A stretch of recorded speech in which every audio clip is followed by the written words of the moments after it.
அன்பானவர்களே,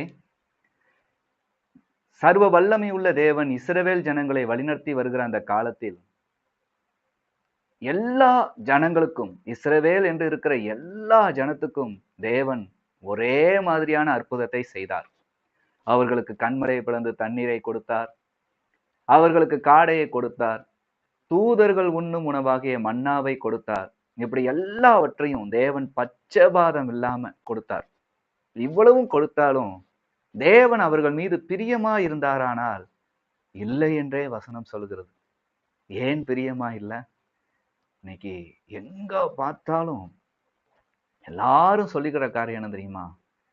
ஆண்டவர்கிட்ட ஜெபிச்சேன், எனக்கு எல்லாம் கிடைச்சிச்சு.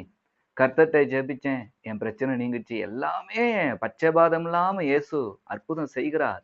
ஆனால் பிரியமா இருக்கிறாரா உங்கள் மீது? அதை கொஞ்சம் நினைச்சு பாருங்க. கர்த்தர் நிச்சயமா பிரியமா இருக்கிறார் உங்க மேல. இருந்தாலும் ஒரு பரிசோதனை அவசியம் இல்லையா? இந்த நாளின் வசனத்தை பார்ப்போம். 1 கொரிந்தியர் 10ஆம் அதிகாரம் 5ஆம் வசனம். அப்படி இருந்தும் அவர்களில் அதிகமான பேர்களிடத்தில் தேவன் பிரியமாய் இருந்ததில்லை.